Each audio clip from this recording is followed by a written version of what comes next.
Good morning, everybody. Welcome to Sunday Happy Sunday. I'm Vicki Matthew, founder of Happiness Republic, creator of this show. I'm a certified life coach. Thank you so much for taking the time to join me this morning. I'm really excited about today's episode.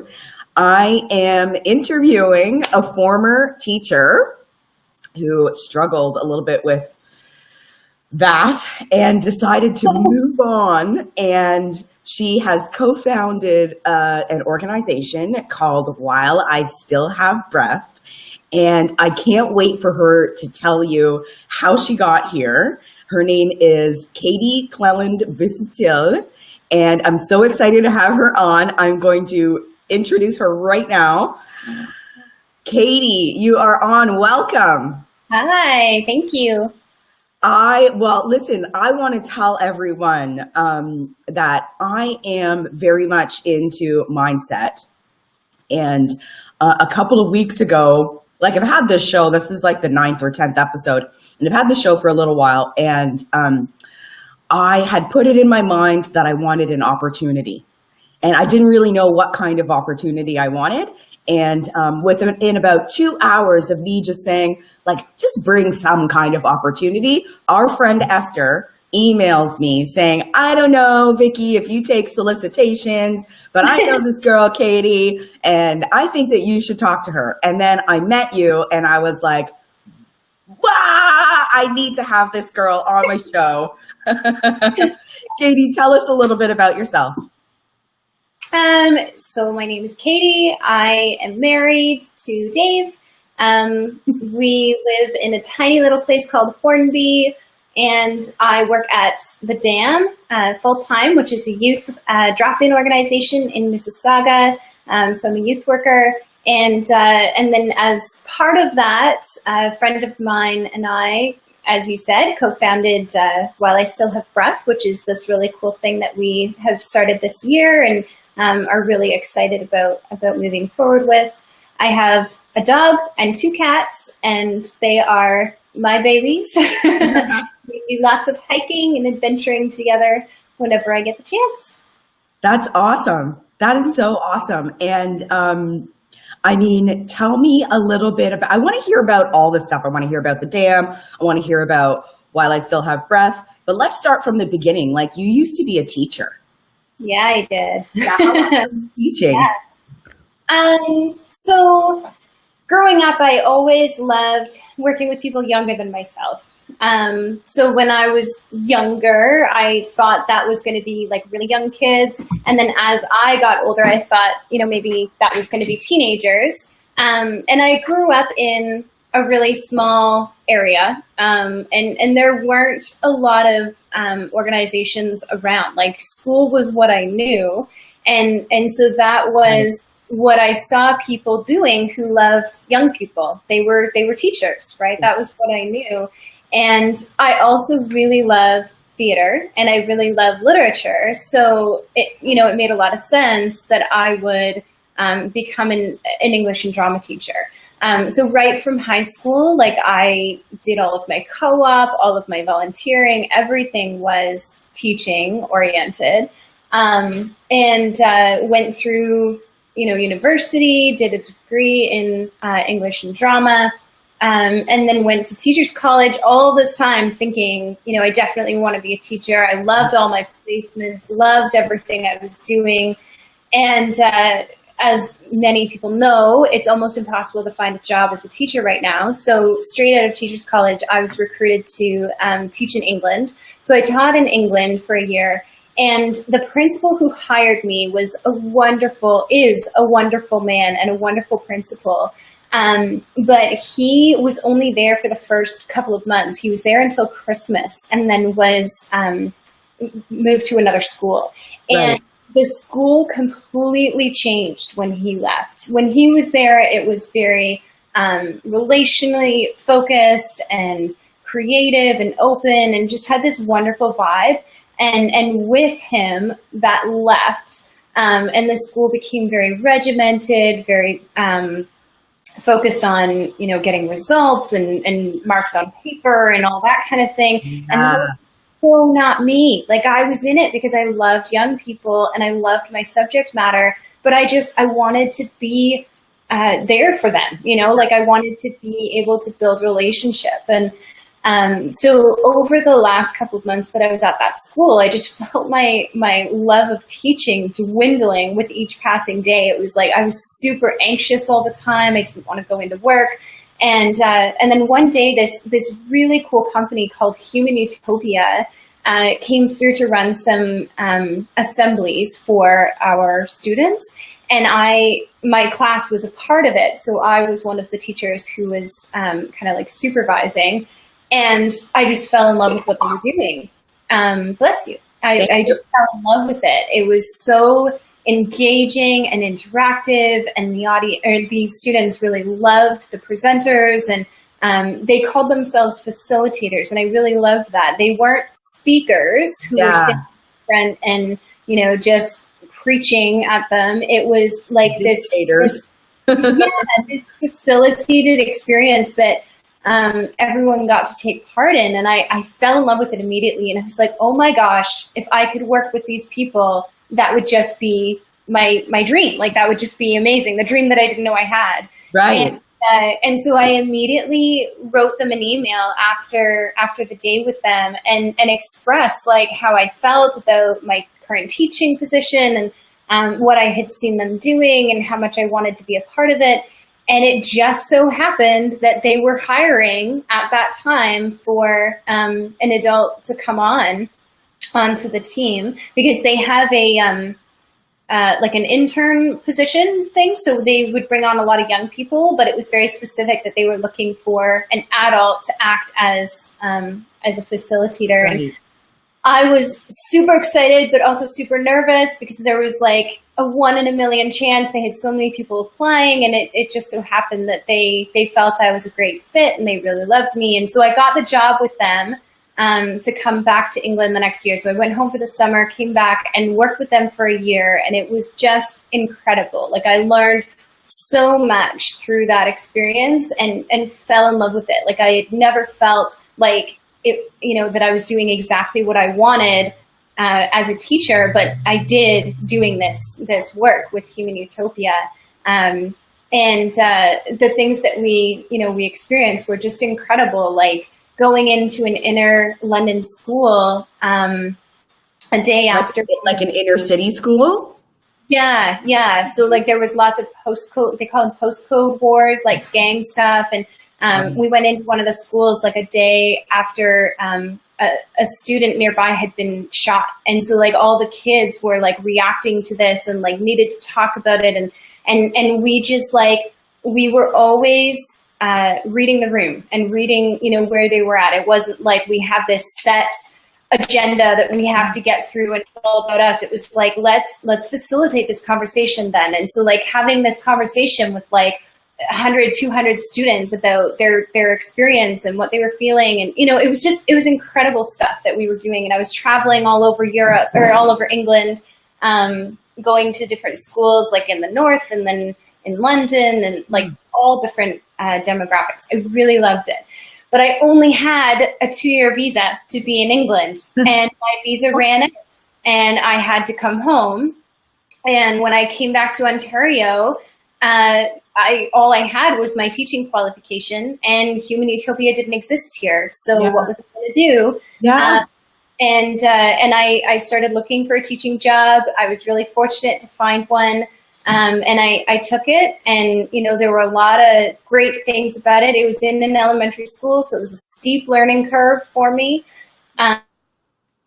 English and drama, and it was a very different environment. You have a lot of very different responsibility in an elementary school.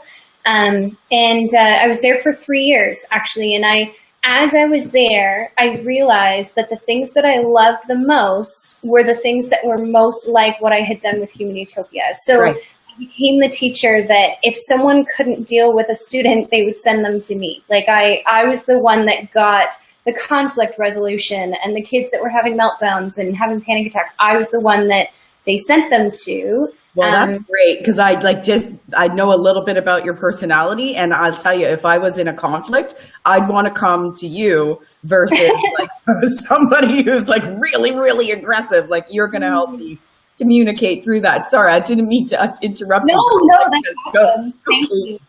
Yeah, so I was doing a lot of that stuff, and then it was a Christian school, so we had chapel twice a week, and I started to be the teacher who would lead chapel, and I really loved that. Right. I did a lot of our like student engagement stuff, and sorry, I just became really aware of talking with my hands, and my hands are closer to the screen than my face, and it makes me look like I have giant hands.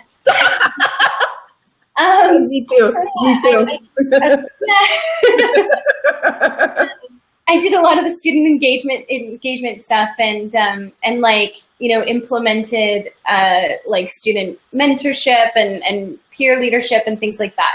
And I loved all of that, but it felt like that was what I really wanted to do, and the teaching was what was allowing me to do those things. And so then I finally started to allow myself to think, like, what would it look like if that was all I was doing? Right. Like, what if just the relational stuff, or it was just the conflict resolution and the confidence building? And, you know, what if my life was just that? Yeah. So started looking around, like trying to see what was going on in the world and in Ontario. And I had just gotten married at that point, and so we had just moved and gotten an apartment. So I wasn't really keen on the thought of moving again. Like, we'd only been here a couple months, and my brother happened to be looking for a job at the same time, and he was looking through job descriptions and came across this job description and was like, "Katie, I think you need to read this.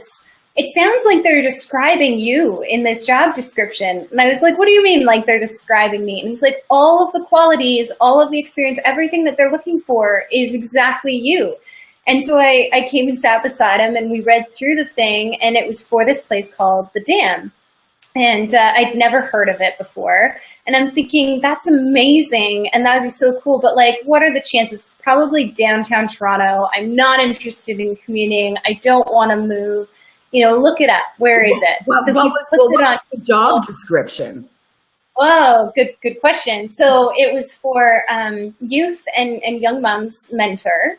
And it was looking for a self-starter, somebody who was very motivated and was very relationally driven, right, and could develop programming that was going to reach youth, and be a part of a very intentional community. So it was all this stuff that I'd been like dreaming about and looking for. Basically, it's like a description that says, "Katie, would you like to come and work for us?"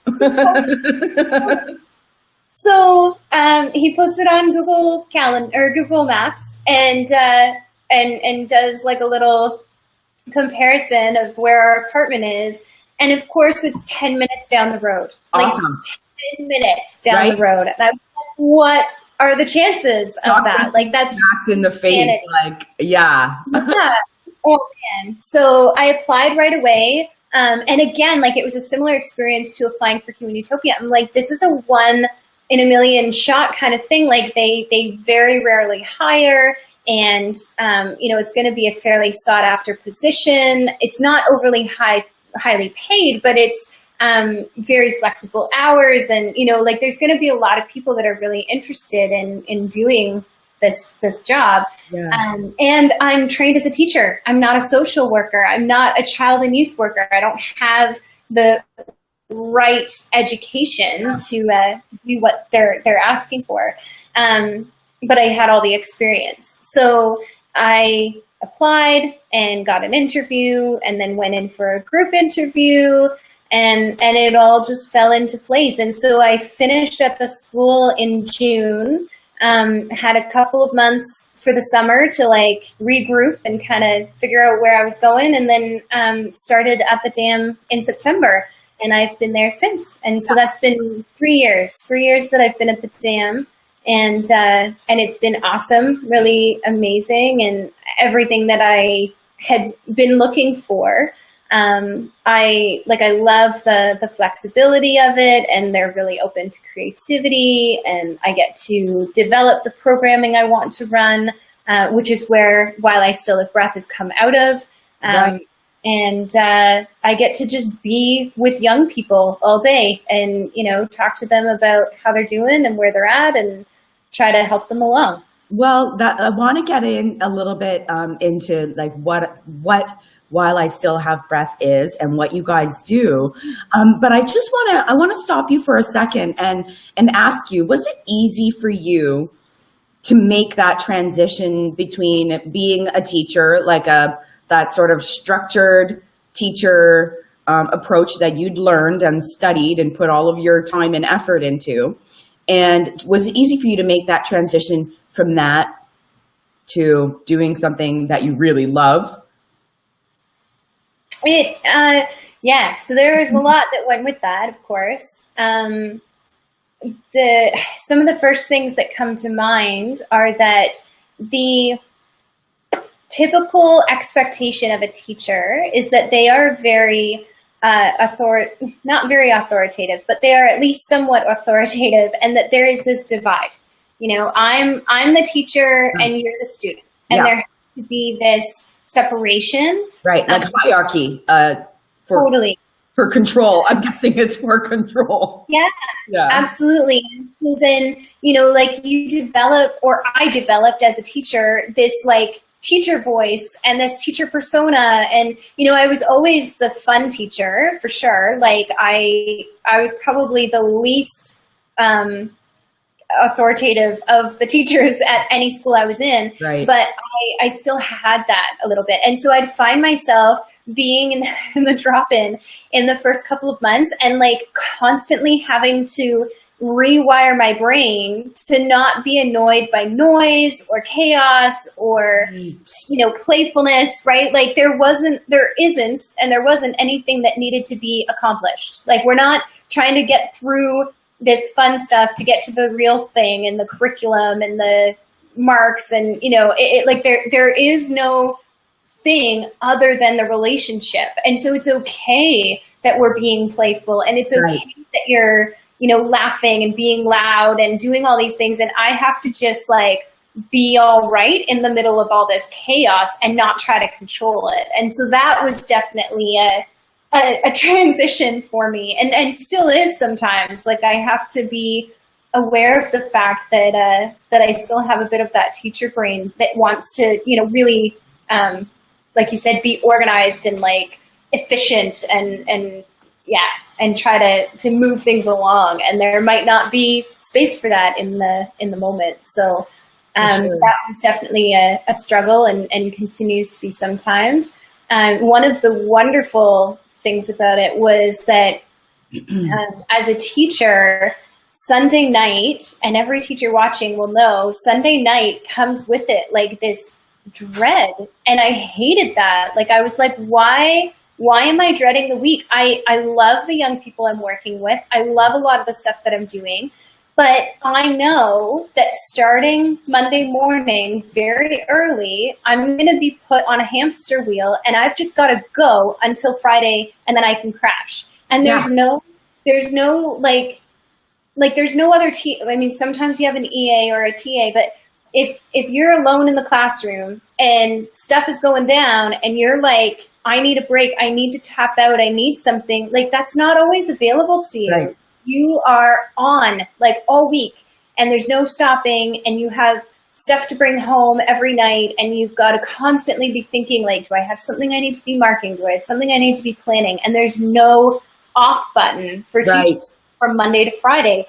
And God, how does that make you feel? Oh my gosh, it was terrible. I struggle with anxiety, and my anxiety was so high by the time I finished at the school, because I just constantly felt I couldn't measure up. I could not accomplish everything that was being asked of me.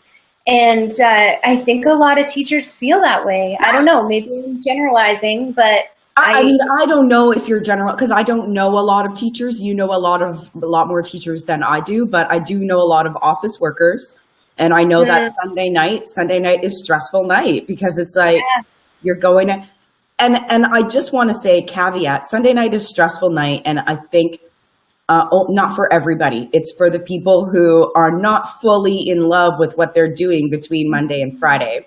Totally. Sunday becomes really stressful. Like, what are all the things I've got to do? Just like you said, like, what am I missing?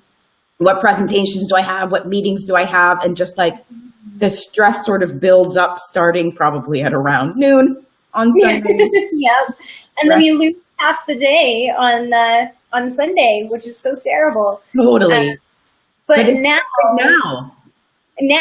it's so exciting for me because so much of my week is really flexible. And so for example, this Monday is our AGM at the dam in the evening.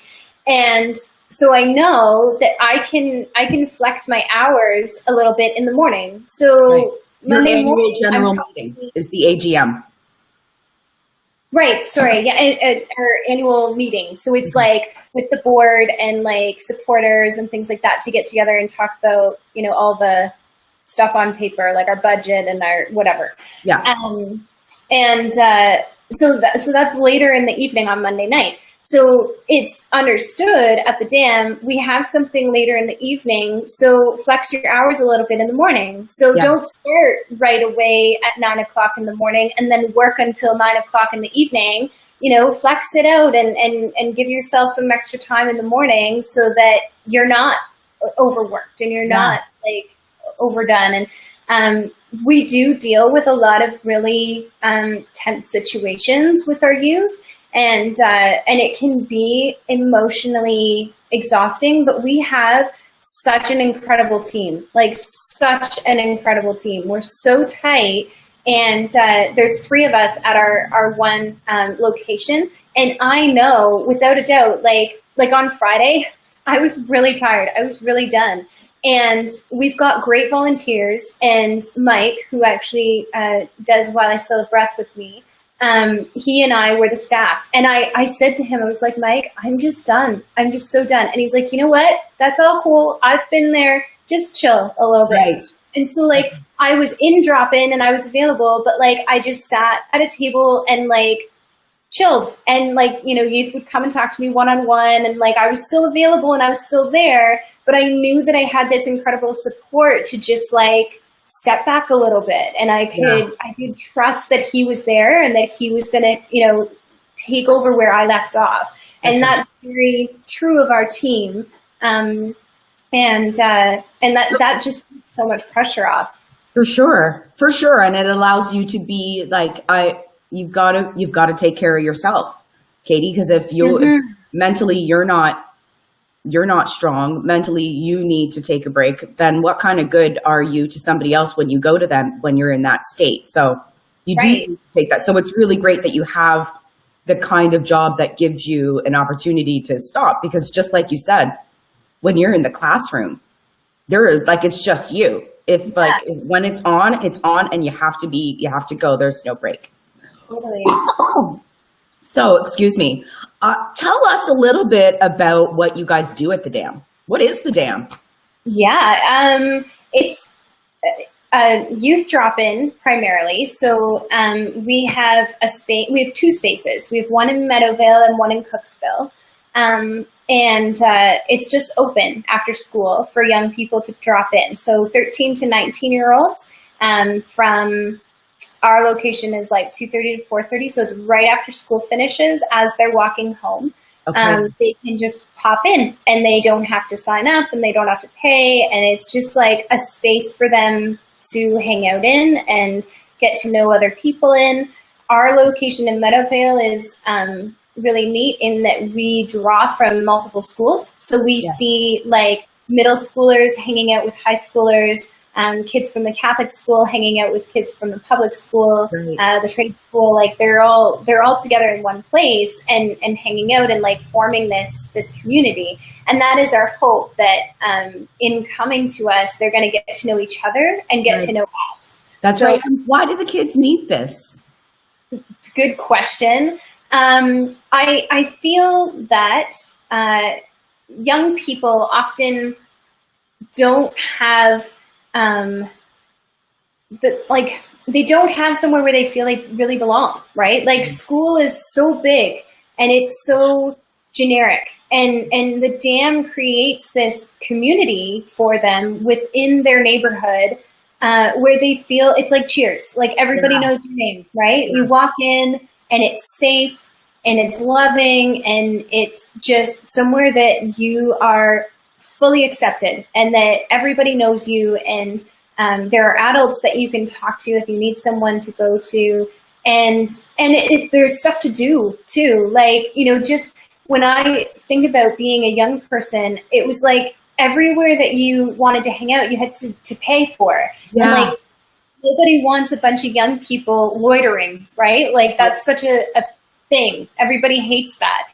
And so we give them a space to loiter, like just come here and it's free and you're not paying admission, and you can play some pool, you can play some video games and just like chill, just hang out here outside of your home. And so it's not even like just a place that they need. It's also a place that they want. Totally. Yeah. And so outside of drop-in, we also have what we call development programs. So those will go like a little deeper, and we'll make dinner together and eat around the dinner table. And we have groups specific to different demographics. So like we have a group that's just for guys to get together and talk. We have an LGBTQ plus group that's just for them to come and talk about issues and things that are specific to them, and to, again, build a deeper community. Like it's just a group of guys that you can talk to, and it's led by two young male adults that are there to like relate to and build relationship with. Great. And one-on-one mentoring as well. So like during my day, I'm, taking young people out for lunch and like spending time with them. I try to do a lot of hiking because that, like I said, I really love that. My dog Foxy comes with me to drop in and acts as my little unofficial therapy dog. That's awesome. It's pretty like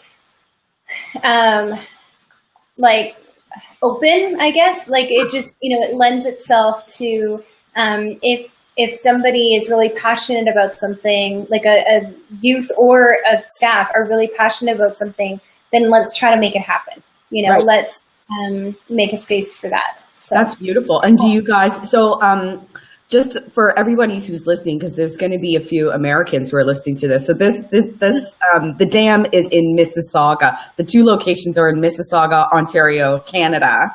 So just want to let you know about that. And and you guys have support from the city, am I right? Support by the mayor.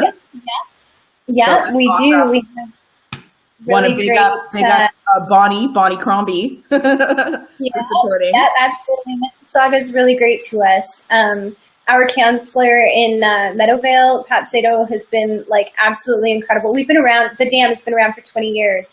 And there are people that like have just repeatedly been spokespersons for us and supported us, in any way that they can. And yeah, it's really awesome. And like local businesses and individuals, our volunteers are great. Oh, that's fantastic. And have you ever had somebody come back like 10 years later after they'd used the services at the dam to say that they were helping others or something?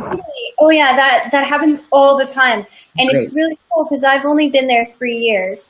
And it'll happen all the time where like a young person comes in and they're looking for staff members that were there 10 years ago. And they're not necessarily, like we do have great longevity, but they might not be in that day, or they might not, all be there. And they'll like start talking to me, or they'll be, interested in coming back again because they really want to reconnect and let them know what they've been doing. And yeah, it's really neat. We actually have a really cool thing happen so we age out at 20. Like when a youth hits 20, we kind of try to move them along.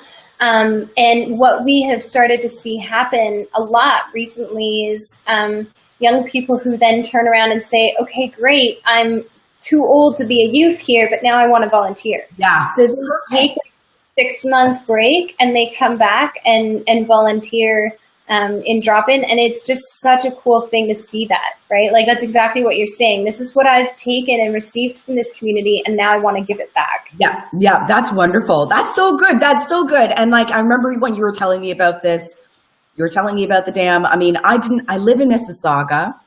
I didn't know that the dam existed. I didn't know that we needed it. And so I was so happy to just have you open my eyes a little bit, right? Because I mean, I don't see, I don't know what it is. Mississauga is very much it's a suburb. Yeah. And, you know, for things like when you're downtown, like it's a stark contrast between downtown and Mississauga, where downtown you see youth are on the street, like you literally see them. Yeah. But up here in Mississauga, I don't see anything like that. So I had no idea that there was even a need for kids to go somewhere like here in Mississauga. It's not like I didn't know that there was a need at all. It's just that, I don't know. I don't know what I thought. I just didn't see anything. Yeah, totally. And so it's great that you've opened my eyes. And you're going to open the eyes for a lot of other people as well who didn't really know what's happening in the city that we live in. Right. Yeah. And so can you tell me a little bit about how While I Still Have Breath fits in with all of this? Yeah. So, as I said, in Meadowvale, there are 3 of us. So there's myself and Jill and Mike, and the 3 of us are really tight. We are really good friends. And Mike is a very quiet person when you first meet him, or you would think that he's a very quiet person. And he and I have gotten to know each other quite well. And I would often, and still do, unload on him about how I'm doing or what's going on. And so I I talk at him a lot, and he's an excellent listener. Oh. And I was telling him about, my history in Human Utopia and how I loved what I did so much, and that I was really excited about doing stuff with schools. I want to do what we do at the dam and bring it to a school. I want that experience to happen even outside our space. Yes. And as I was talking about that, his eyes started lighting up, and he's like, oh my gosh, I have a passion for that too. I've always wanted to do it. And I just don't feel like it's something I'd want to do on my own. And so we started talking about it, and it turns out that our passions and our abilities align in this really beautiful way. He has excellent marketing skills and background, and he's a very deep thinker and a very good observer of people. And so he is great at observing room and knowing where people are at and what they need, and how they're receiving things. And so we started to kind of brainstorm together, what would this look like? What are we really excited about? And he had started this blog online called While I Still Have Breath. Mm-hmm. And the idea behind it was that it was this communal space to share stories. So it was somewhere for people to come and share a story from their personal experience that might impact others. So right. Give them hope, or might give them inspiration. And he had, some really cool stuff happening there. And he said, Katie, that's my passion. That's what I really want. I want people to have the safety and the bravery to share their stories in a way that speaks to other people, and that they feel heard, and then other people feel inspired or moved by what they've heard. Well, I hear that. Yeah. So it grew out of that. So we have really great relationships with the schools through the dam. And I had done some workshops with the schools on a small scale, but it was always just me. And it was mostly talking. It was mostly just me going and talking. Right. And so when Mike came into the picture, we started talking about how do we get back to that thing I was talking about before, facilitating, where it's an experience. And I'm not just standing at the front talking at you, but that I'm giving you opportunities and I'm giving you tools to create and discover here in this room, and so that's what we've started to do. Over this past year, we've done multiple like classroom things. I don't know what we call them, experiences and workshops and assembly, kind of depending on how many kids there are. But so we've done a couple of classroom things, and schools have been really receptive and really excited about what's happening and asked us even to like come back. So like you've done this, yeah, it's really cool. So like you've done this thing with this class and we really loved it. Can you come back in a couple of months and do a follow up and do something more? And then what kind of things do you do with the kids? So we start by talking about comfort zones and just making the young people really aware that they exist and that's okay, and that we all have them, and that they make us respond in weird ways. So, if you're starting to feel nervous about something, or you're maybe getting a little sweaty or a little shaky or a little this or a little that, it might be because we're pushing you outside your comfort zone, and that's cool. We know that it's happening, and you're in a safe space, and we're going to guide you through it. But if it happens, don't fight against it.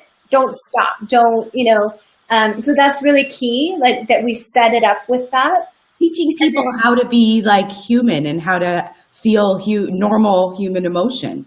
Totally. And just to recognize, like, yeah, I'm feeling nervous, but that's not a reason to stop.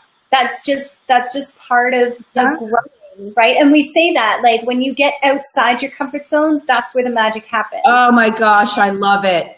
Yeah, like that's our kind of little tagline when we talk about it, where the magic happens. And as Mike is, as I said, the marketing guy, and he like made this really cool slide where it's like the comfort zone circle and then a circle outside. So it's his comfort zone, and then the circle outside is where the magic happens. Yeah, and, totally. And so, trying to like really remind them of that. So we set it up that way, and then we scaffold them through multiple challenges. I like to call them challenges because I think activities sounds lame. And we give them like, so one of the workshops that we run, we give them questions on PowerPoint that are really scaffolded. So like the first set of questions is like, what's your name? What's your favorite pizza? What's your favorite color? Like really low threshold, easy stuff that's not too scary. And we have them facing across from each other. So it's like speed dating. Like I'm sitting across from you now across the table, right? Yeah. And we give these questions because it's a framework for conversation. So even if you're somebody I've never spoken to before, or maybe you're someone that I'm really uncomfortable with because you've been a jerk to me in the past, right, it's okay to ask you what your favorite pizza is because these people are telling me to ask you that. And so it creates a safety because we've asked them very specifically to do something. Right. And so they're able to follow through with that. So then we kind of slowly bring them a little deeper into more difficult questions, things like, if you could travel anywhere in the world, where would you go? Who do you look up to? Even what's your favorite movie? There can be risk in that, right? If my favorite movie is The Last Unicorn, which it is, and I'm in grade 7, that's not cool, right? So like those things that it's are a little more risky to have conversations about, we slowly guide them into it. And as we do, we are continuously reminding them of comfort zone and also making them aware of things like body language. So how is your body language communicating to the person across from you right now? Are you sitting there with your arms crossed and a scowl on your face and, a little bit of a wrinkle in your brow? Then they're immediately going to feel judged, or they're going to feel like, you're not listening if you're looking off in the distance, or if you're... Oh my gosh. Katie, okay, honestly, so to me, the things that you're bringing into a school, to me, is basic education. Right. Like, this Right. is stuff that kids need to be learning, because otherwise, when do they learn it? Like, if you don't teach kids how to deal with conflict, how to build their self-confidence, how to express themselves, how to know the difference between, like, because when there's your body language and you want to know what your body language shows, but you also have to be able to take cues from other people when their body language is telling you something. And it's like, if we don't teach it, when the heck do these kids learn it? They learn it when they go out and do it and screw it up. Right. Totally. And I think it's one of those things. Yes. Yeah. If that's what school is for, why not prepare them? Absolutely. And I think it's one of those things where we assume that young people have learned it somewhere, right? Where? Yeah. We just think that it's, or that it's like natural human instinct to know those things, but it's not necessarily. No. It's not. And especially now, like, as we become more and more multicultural, like, different cultures have different ways of doing things. Hello. And so, like, how you receive something might be totally different from the way I receive something. Absolutely. Body language, language. Like, it can be all different depending on what culture you're from. And if you don't recognize those differences, you could have a lot of conflict for no reason at all. Totally. I'm so glad that you have brought that into the school. Like, can you notice a difference? Or I shouldn't even say, can you notice a difference? Obviously you can. Do you have any regrets from leaving, like, the regular school system and going into working at the dam and working with While I Still Have Breath? Would you, for any reason, go back to the regular school system? No. No, I wouldn't. I mean, to be honest, sometimes it sucks that, like, the pay, like, I know that if I was in the school, I'd probably be making double. No, I would be making double what I'm making right now. Right. And sometimes that's difficult to swallow, knowing that. But when I think about, like I said, the amount of anxiety that I was constantly experiencing and the lack of community and the lack of support that's just, like, built into schools. And I'm not interested in that. Like, I'm so blessed to have the people in my life that I do now, and to not feel like, there's these things that I'm begrudged to do. Like, everything about being at the dam is something that I'm really excited about doing. It's not, marking spelling tests and, planning a math lesson for grade 3 that I really don't care about. Like, you're finally living according to, like, your purpose. Totally. Your passion.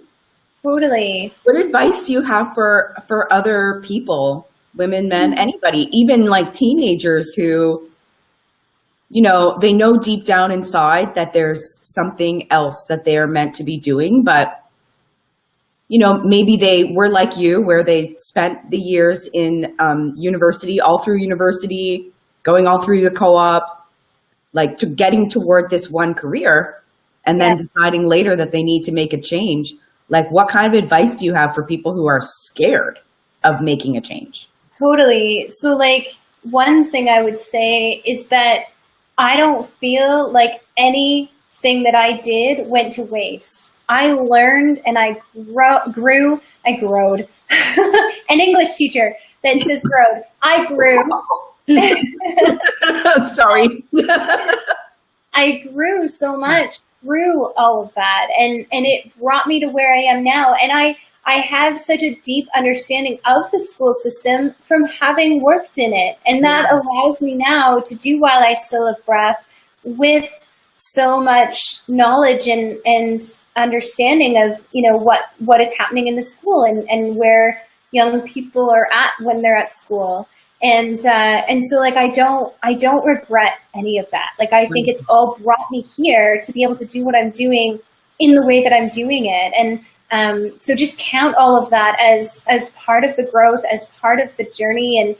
And then going back to the comfort zone conversation, like when you feel yourself being pushed outside your comfort zone, it's going to be uncomfortable and you're probably going to have to stretch a little bit. And, you know, there might be some days of like sweating and heart racing, but there is so much magic to happen outside of that comfort zone. And you've got to be willing to take the leap. It feels like I just used a lot of cliches, but like on the other side of it, they all are cliches for a reason, right? Yeah. Like they're all true. Totally. Somebody who's experienced that. I gave this example once, like when I'm running, I'm not a runner. Everybody, I'm not a runner, but I have run before. And when I do run, I get to this period, like at like 5 minutes where I just feel like, oh my gosh, I can't go anymore.